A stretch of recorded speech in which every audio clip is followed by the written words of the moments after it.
Inspirasinya sebenarnya karena saya pernah baca gitu satu artikel tentang fenomena yang namanya Johatsu. Johatsu itu kayak kamu sebagai individu itu bisa pergi dari keseharian kamu, ninggalin keluarga kamu untuk kayak hidup dengan identitas baru gitu. Dan sebenarnya sejarahnya tahun 60-an 70-an itu biasanya digunakan untuk pasangan yang kurang harmonis, untuk menghindari perceraian formal. Salah satunya memutuskan untuk Johatsu ini gitu. Dan kita setelah riset itu ya lumayan, ternyata nggak cuma di Johatsu itu di Jepang ya, nggak cuma di Jepang doang, di Korea juga ada, Amerika juga ada, Eropa juga ada gitu. Jadi karena baca artikel itu jadi kepikiran gitu, apa sih rasanya orang yang ditinggalin gitu, apakah mereka punya usaha mencari si orang yang hilang ini gitu. Jadi mungkin jadi kepikiran gitu, sebenarnya hubungan antar manusia itu khususnya percintaan itu butuh profound goodbye apa enggak gitu. Jadi based on pertanyaan itu sih, jadi terciptalah cerita film ini. Sebenarnya direkturnya cukup saya kembali lagi ke simple approach sih sebenarnya, karena kita nggak bawa alat-alat yang bisa istilahnya dolly track gitu, kita nggak bawa gitu. Jadi lebih ke cuman tripod sama kamera aja gitu. Dan sebenarnya yang poinnya adalah saya sama Dimas Bagus sinematografernya itu untuk mengcapture sebenarnya mood Korea ini kayak apa sih, karena yang kita lihat kan biasanya di K-drama itu bright gitu ya. Cuman di sini pas kita riset itu saya sama Dimas ini ngerasanya malah di balik gemerlap lampu-lampu ini kok saya ngerasanya kesepian gitu. Jadi feel itu yang coba kita ambil dari set-set di Korea ini, khususnya Seoul, Dangjin, dan Sosan. Sebenarnya roots ke judulnya sih Sampai Jumpa Selamat Tinggal. Mungkin buat saya tuh ada dua macam perpisahan gitu. Sampai jumpa itu seberapa pahitnya perpisahan itu, tapi ya ada keyakinan kalau kayaknya bakal ketemu lagi deh sama orang ini suatu saat nanti gitu. Sementara selamat tinggal ya udah, dan sampai situ kita udah selesai, kita nggak perlu ketemu lagi. Jadi based on roots itu. Wow. Oke, Jerome sih tepuk paha ya, kita nggak tahu ya. Ya. Jadi based on roots itu jangan-jangan kita selama ini segampang sampai jumpa ya, selamat tinggal ya, tapi lupa meaningnya apa. Exactly ya. Jadi kalau mau ketemu orang, mau pisah, enakan sampai jumpa apa selamat tinggal gitu Mas? Tergantung sih mau ketemu lagi apa enggak. Nah. Sedikit aku mau bercerita tentang Ray ya. Yes. Jadi Ray ini simpelnya dia orang yang lagi rusak, dia lagi sakit, yang diakibatkan oleh trauma berat yang dialami. Dia mempunyai seorang istri. Bayangin aja, lu masih muda, lu menikah dengan satu orang yang lu sayang, yang lu cinta. Tiba-tiba orang itu diambil dadakan. Dan Ray ini adalah orang yang sangat sensitif. Dia bingung gimana ya caranya gue memproses ini semua, dan dia sama sekali nggak bisa. Dia bangun pagi, dia ngelihat rumahnya, dia keinget sama yang udah nggak ada. Dia jalan ke tempat biasa dia belanja, orangnya nggak ada. Selalu keinget, dan dia memutuskan satu hari, udah gue nggak bisa di sini lagi. Gue harus pergi yang jauh. Dan kebetulan di sini dia pergi ke Korea Selatan. Tapi ternyata kepergian itu justru bukan malah membuat dia lebih baik, malah dia tetap berada di dalam kegelapan itu karena dia selalu berantem sama dirinya sendiri. Dia nggak pernah mau mencoba untuk menghealing dirinya gitu. Sampai ketika dia ketemu sama Win, di situ dia mulai merasa, oh mungkin di sini ada harapan lagi. Orangnya bener, orangnya cocok atau nggak tahu, tapi dia nggak tahu gimana ngelihat dari dalam Win bahwa ini mungkin adalah kesempatan gue untuk bisa hidup lagi gitu. Tapi saat ditanya sama Win sebenarnya hubungannya apa? Kok nggak jawab? Nah, apa sebenarnya hubungannya? Sebetulnya yang dia lihat dari Win itu dia juga nggak tahu, karena dia tidak mencari Win. Win itu datang kepada dia, mungkin dikirim Tuhan atau alam semesta. Wow. Oke. Dan tiba-tiba mereka bertemu dan dia merasa, loh kok ada perasaan yang timbul lagi, kok gue bisa mulai merasa lagi. Iya. Apakah itu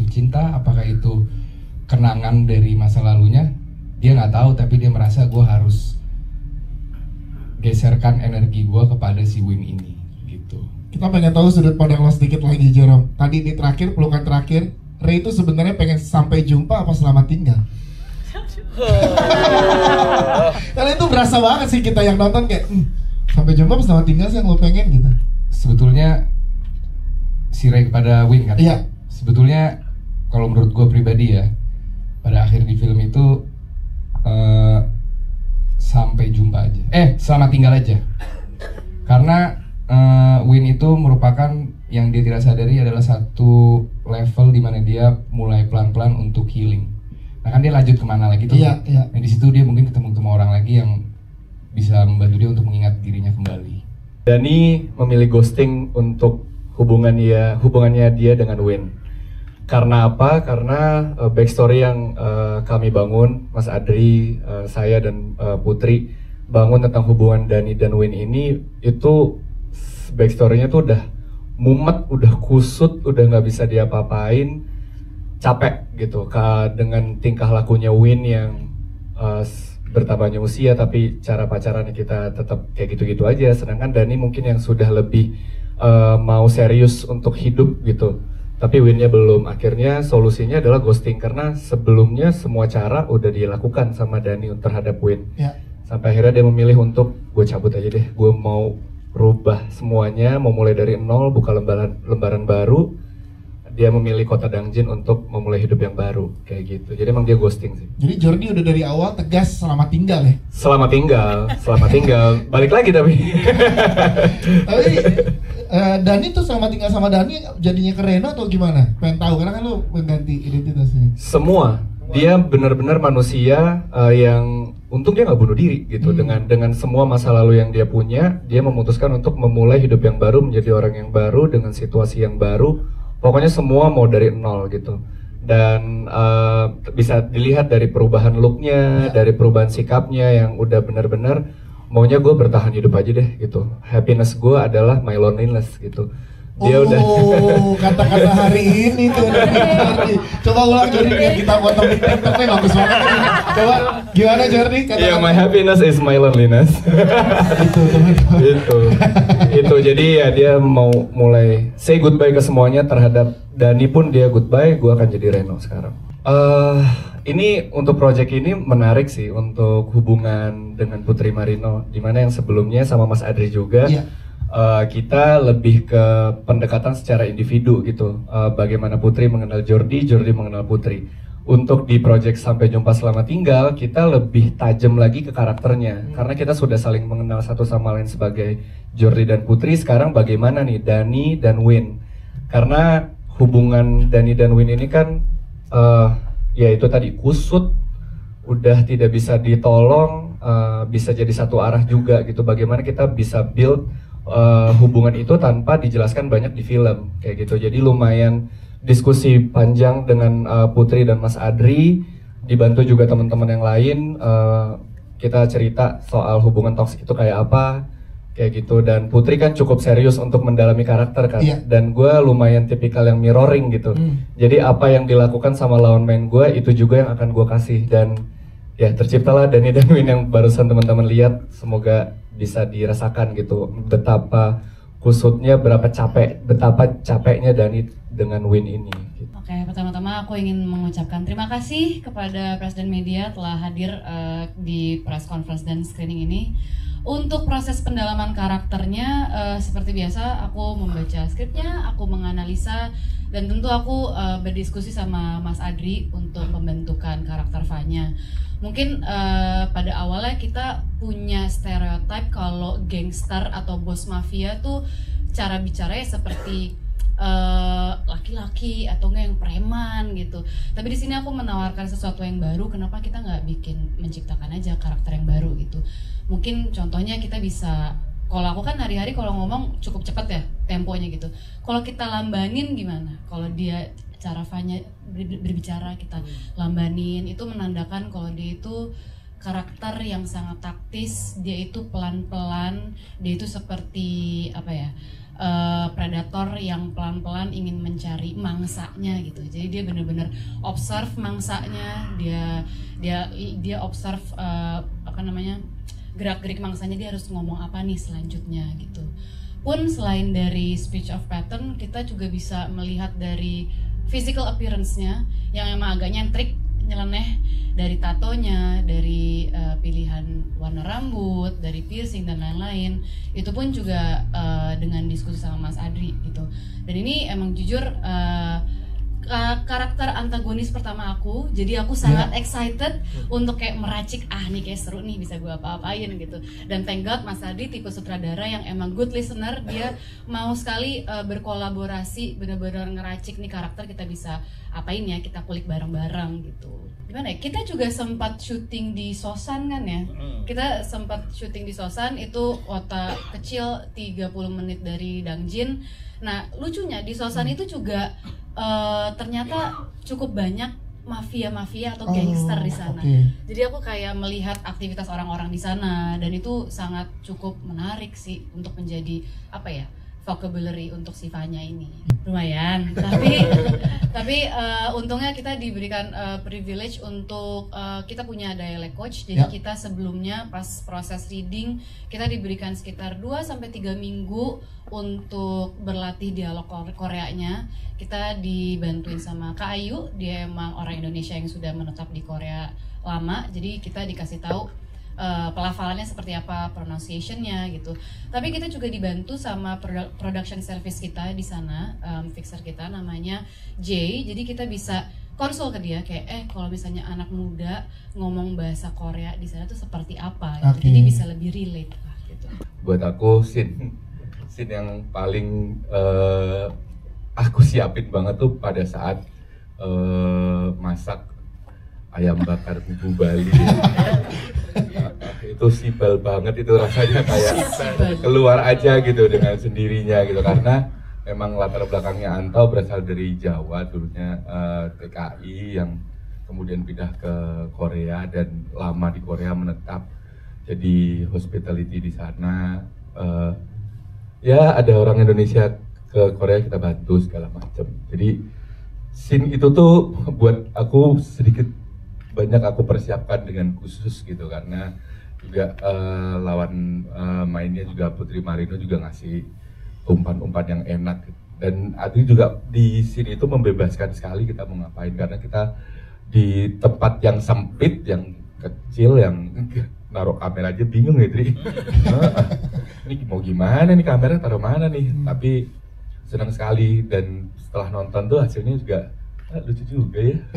Kita pengen banget nyobain ayam bakarnya sekarang Mas. Udah gosong Pak, udah gosong, gak usah. Terus gue beliin. Kalau di film ini gue melihat Anto tuh sebagai karakter penyeimbang gitu, antara rekan-rekan yang chaos ini, mereka tidak tahu kemana mereka akan mendatangi orang, satu-satunya orang yang mungkin mereka kenal dan mereka tahu dan sama-sama berasal dari Indonesia ya Anto gitu. Anto tuh karena sudah lama di Korea, dia tahu seluk-beluk Korea seperti apa, tahu bagaimana imigran gelap di sana seperti apa, dilarikan kemana, mafianya seperti apa. Tapi juga Anto tahu yang jalur resminya seperti apa. Jadi kalau ada orang minta bantuan ke Anto, khususnya orang Indonesia, pasti akan dengan serta-merta Anto akan membantu. Lu mau apa? Mau tempat, mau apa? Gue ada kenalan ini, karena jaringannya atau juga udah cukup lama di situ. Okay, I think really happy to hear your answer bahwa you guys like it. Kita juga berharap berapa 280 juta penduduk Indonesia yang nanti akan nonton juga feel the same way like we do. Ini ceritanya sebenarnya sangat menyenangkan. It's very to me even it's very personal. Kita mulai kerja sama mulai ngobrol tepatnya sama Relate itu is very smooth. Jadi ketemu meeting kedua kayaknya ya, dan kita udah let's go, let's do this gitu loh. Bahkan at that time baru aku ketemu sama Dus, belum ketemu sama Adri, tapi pas baca skripnya and then the way that Dus cerita ke kita secara story and then what is the research behind, kita ngeliat wah gila nih, we love the story gitu loh, especially about the Johatsu and then tentang pekerja migran Indonesia itu kan sebenarnya jarang banget diangkat kisah yang behind the scene yang tentang cintanya, lebih tentang gimana sih kehidupan si pekerja migran itu. Terus senang banget along the way setelah kita decide untuk go ahead with this project, risetnya tuh kencang banget. Kayak tadi yang Anto sebenarnya, aku Anto jadinya. Kayak Mas Kiki cerita bahwa it is real kalau misalnya di luar itu ada fairy godmother-nya pasti. Kalau misalnya kita sebagai pekerja migran itu pasti ada somewhere to go. So that kind of research yang bikin kita along the way getting even much more confident. Jadi jauh sesudah pembicaraan tentang Johatsu ya, tentang ide awalnya, along the way pada saat kita berproses, everything is so good. Dan kita tuh sebenarnya di Idea Pictures we really wanna support the creative people di film industry di Indonesia. Dan kita ngelihat PD-nya kita tuh kebayar sambil jalan, and then all along kita ngelihat gimana hasilnya. Waktu pertama kali gue sampai speechless sih, sampai kayak what to say, okay, I love the cast, the production, the pictures, everything is like so good. So it's very smooth. Kerja sama Relate juga is really nice karena tadi maksudnya secara proses komunikasi kita enak. Gue rasa testimoni dari teman-teman cast tentang Agri juga hal yang sama. Komunikasinya tuh enak, kita mendengar, kita berbicara, kita diskusi. Bahkan di Idea Picture sendiri pada saat kita mulai masuk ke dalam tahap produksi, kita juga shoot. Kebetulan we have the relationship dengan E29 di Thailand. Nah itu tadi resultnya. One of the music soundtrack itu sang by Angie Cha. Dia adalah young star dari Thailand. Waktu kita sodorkan ini, ternyata masuk ya. Kayaknya one shot denger. Oke, let's do this. So ya kita senang banget dari Idea Pictures tuh benar-benar happy. Kita bisa support industrinya, kita bisa support the people, we can support the creativity. Karena almost all the creativity kita leave to Adri untuk develop gitu loh. Kita benar-benar ngikutin along the way aja. Tim horor, tim penggembira gak ada ya? Kita juga produksi, jadi apart from bahasanya nggak ada yang asik nih. Jadi we wanna support basically, apart from giving a support to the film itself, kita juga terlibat dalam prosesnya meskipun tidak sampai di lapangan the way that kita nggak ikut syuting bener-bener the full day di Korea, but kita beneran ngikutin dari sisi kreatif kita juga membantu. Terus of course dari sisi promosi dan distribusi di sini kita juga working on the proses dari day one sampai sekarang. I think kita juga ngobrol banget ya waktu kita submit ke JFW dan kita dipilih menjadi film pembuka di JFW. It was like such a pride for us karena it was so good gitu loh.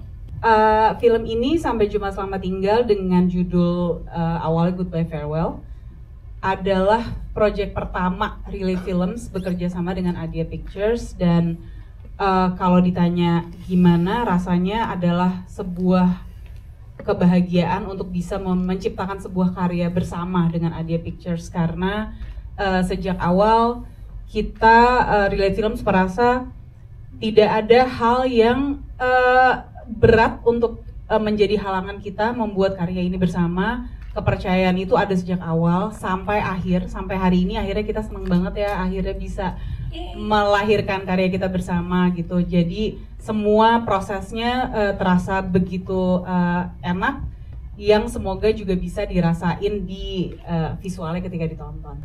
Oke, mungkin sebenarnya agak banyak yang bertanya gitu, kenapa sih lokasinya kayak gini gitu.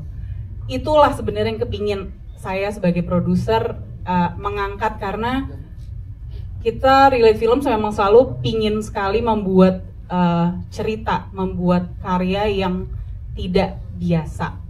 Kita bisa lihat juga dari pemilihan lokasi-lokasinya. Memang lokasi ini kurang lebih banyak di daerah Dangjin dan Seosan, daerah yang mungkin orang-orang yang biasa nonton film Korea juga nggak tahu itu daerahnya di mana gitu. Tapi begitu kita dikasih lihat oleh fixer kita, namanya Film in Korea, kita datang ke sana, kita scouting dan kita merasa, oh tempat ini memang tempat yang sangat tepat untuk ceritanya. Tempat ini sangat nge-serve cerita yang Adri punya, membawa moodnya ketika kita datang ke sana. Ya Adri, kita ngerasa kayak tempat ini ngasih energi yang tepat untuk ceritanya gitu. Dan pemilihan lokasi-lokasinya juga, sebenarnya film ini kita syuting less than a month, tapi kita punya set lokasi yang cukup banyak. Jadi Dangjin dan Seosan lumayan kita ambil banyak banget yang masuk ke film ini untuk kita represent. Tantangannya sendiri sebenarnya terasa tidak terlalu berat juga, tapi sebenarnya karena kita itu berangkat dengan kru yang tidak banyak. Sebenarnya itu adalah sebuah pemilihan kita sih. Kita mempunyai keputusan untuk kita tidak membawa kru banyak-banyak karena kita emang lebih suka produksi yang kecil. Kita juga lebih saling berkomunikasi dengan baik, dan tantangannya menjadi ya perpindahan antara lokasi itu aja sih. Tapi happy-nya semua pemain dan semua kru kita sangat suportif dan energinya nggak habis-habis ketika itu, jadi tidak menjadi tantangan. Menyenangkan karena Adia percaya sama filmmakernya sih, mulai dari skrip, ide gitu, dan pemilihan apa yang kita pilih, mulai dari cast, kita juga semuanya diobrolin sih gitu, mau dari scene, mau dari skrip, location, cast. Jadi kolaborasi yang sangat yakut lah.